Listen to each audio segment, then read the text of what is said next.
Hola amigos, ¿cómo estás? Welcome back to the channel and welcome back to my GRITA Mexico series that I have on my YouTube channel, which obviously covers Chivas' Apertura 2021 to 22.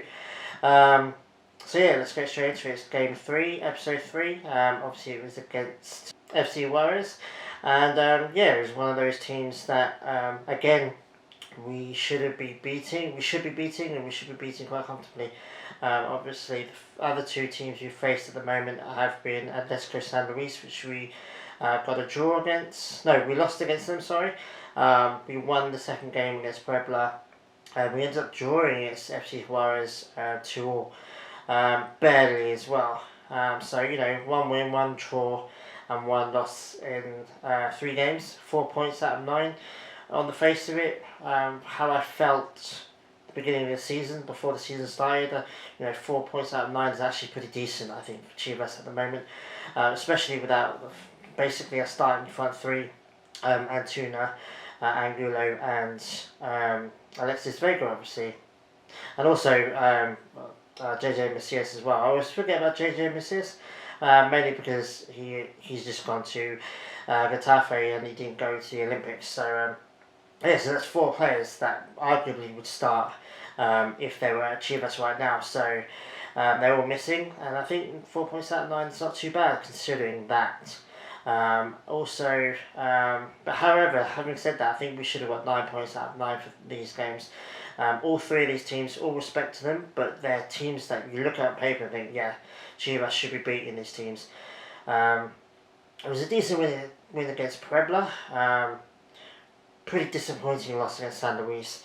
And I think this draw against Juarez is disappointing. Could have easily been 2-1 defeat. I think Godinez scored, I think, the 89th minute. So we managed to barely get a point out of that game, which is worrying, and it further highlights the issues that are going on with Chivas at the moment. I mean, having said that, Zaldivar is having a decent season at the moment. Obviously, he's starting striker now that Macias isn't there. I would like to see Vega start at striker when he gets back, but I think he's probably going to be on the wings again, mainly on the left.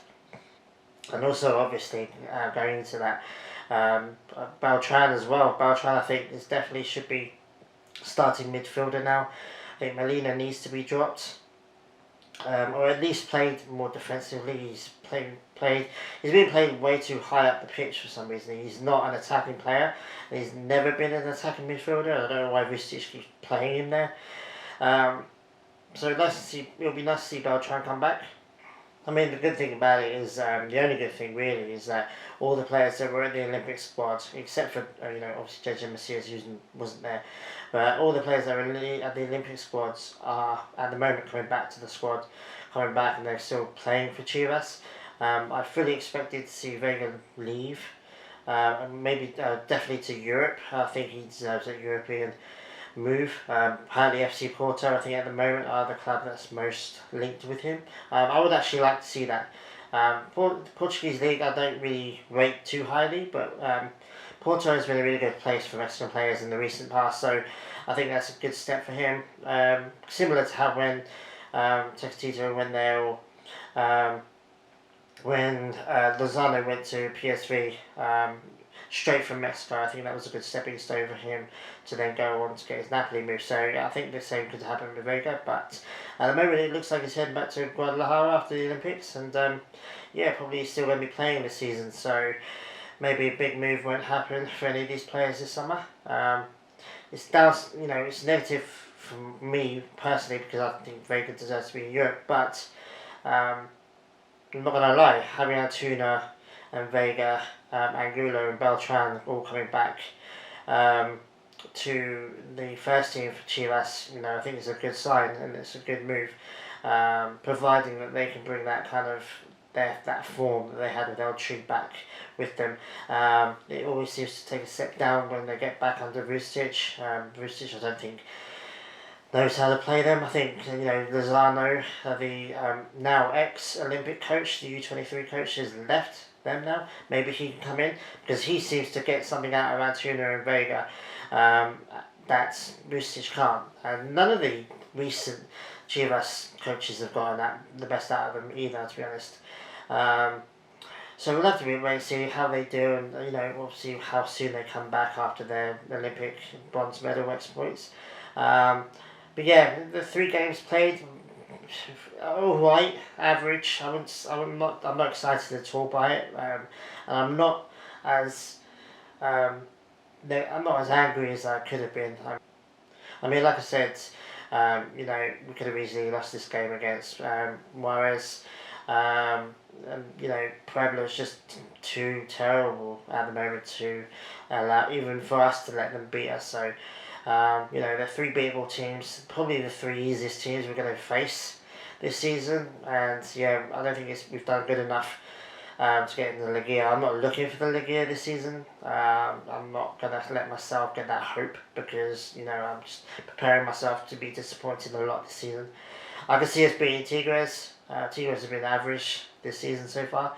Only 3 games in, but still they've been pretty average. So I wouldn't be surprised if we get a win out over them or a win over Monterrey.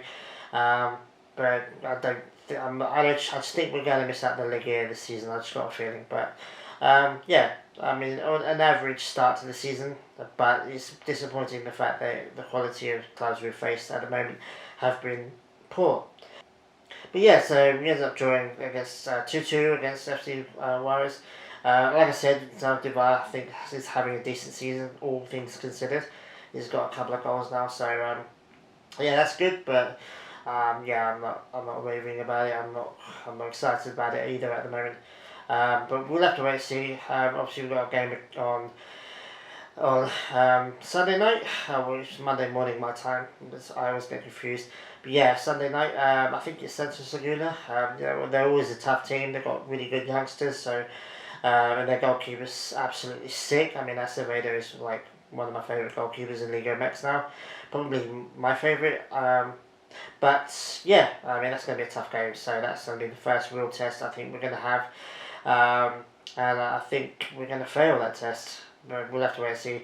I'm not sure when the Olympic squad's going to rejoin the club and when they're going to start playing again. I'm assuming they're going to have a bit more, maybe a couple of weeks or 3 weeks break, but we'll have to wait and see. There's a chance that we could see maybe Angulo or maybe Beltran play, because they didn't play too much of the Olympic team. But we'll have to wait and see. So yeah, I'll see you guys probably after Monday. It'll probably be like Thursday time, because I have work early next week. So we'll have to wait and see, but I will be back to talk about the Santos game as always. So yeah, take it easy guys, and I'll see you guys next time. Adios.